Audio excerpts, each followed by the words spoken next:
जब अन्ना खेल रही थी तभी वो अचानक पेड़ के एक खोखले हिस्से में फिसलकर गिर गई। पेड़ का अंदरूनी हिस्सा पूरी तरह अंधेरा था। उसकी दोस्त वहां दौड़कर पहुंची और उसने अन्ना को पेड़ के अंदर देखा। ये देखकर वो डर गई।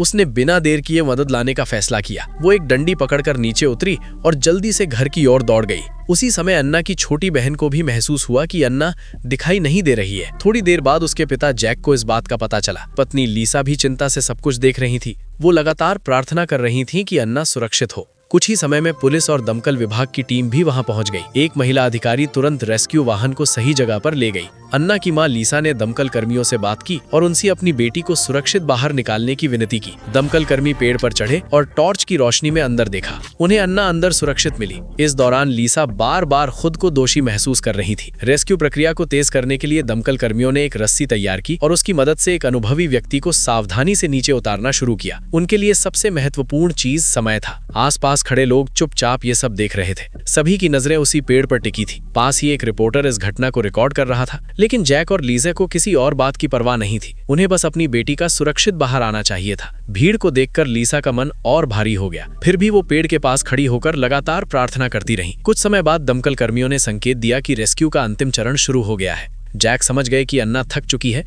और उसे आराम की जरूरत है। परिवार ने खुद को मानसिक रूप से तैयार किया, लेकिन उम्मीद नहीं छोड़ी। लगभग 6 घंटे की सावधानी पूर्वक कोशिशों के बाद अन्ना को सुरक्षित बाहर निकाल लिया गया। वहां मौजूद सभी लोगों ने राहत की सांस ली। फायर ट्रक की सीढ़ी की मदद से अन्ना को धीरे धीरे नीचे लाया गया और तुरंत एक कंबल में लिटा दिया गया। जैक पास में खड़े अपने दिल को थामे हुए थे। फिर एक दमकल कर्मी ने जांच की, मुस्कुराया और कहा कि अन्ना सुरक्षित है और होश में है। ये सुनकर जैक और लीसा की आंखों में आंसू आ गए। थोड़ी ही देर में पास के मैदान में एक हेलीकॉप्टर उतरा। अन्ना को स्ट्रेचर पर लिटाकर सावधानी से हेलीकॉप्टर में ले जाया गया। लीसा अपनी बेटी के साथ तब तक रही जब तक उसे सुरक्षित अंदर नहीं ले जाया गया। जैसे ही दरवाजा बंद हुआ, हेलीकॉप्टर उड़ गया। वे जल्द ही पास के एक अस्पताल पहुंचे। जांच के बाद पता चला कि अन्ना को कोई गंभीर चोट नहीं आई थी। डॉक्टरों ने केवल एक असामान्य बदलाव नोट किया, जिसे आगे की जांच के लिए रखा गया।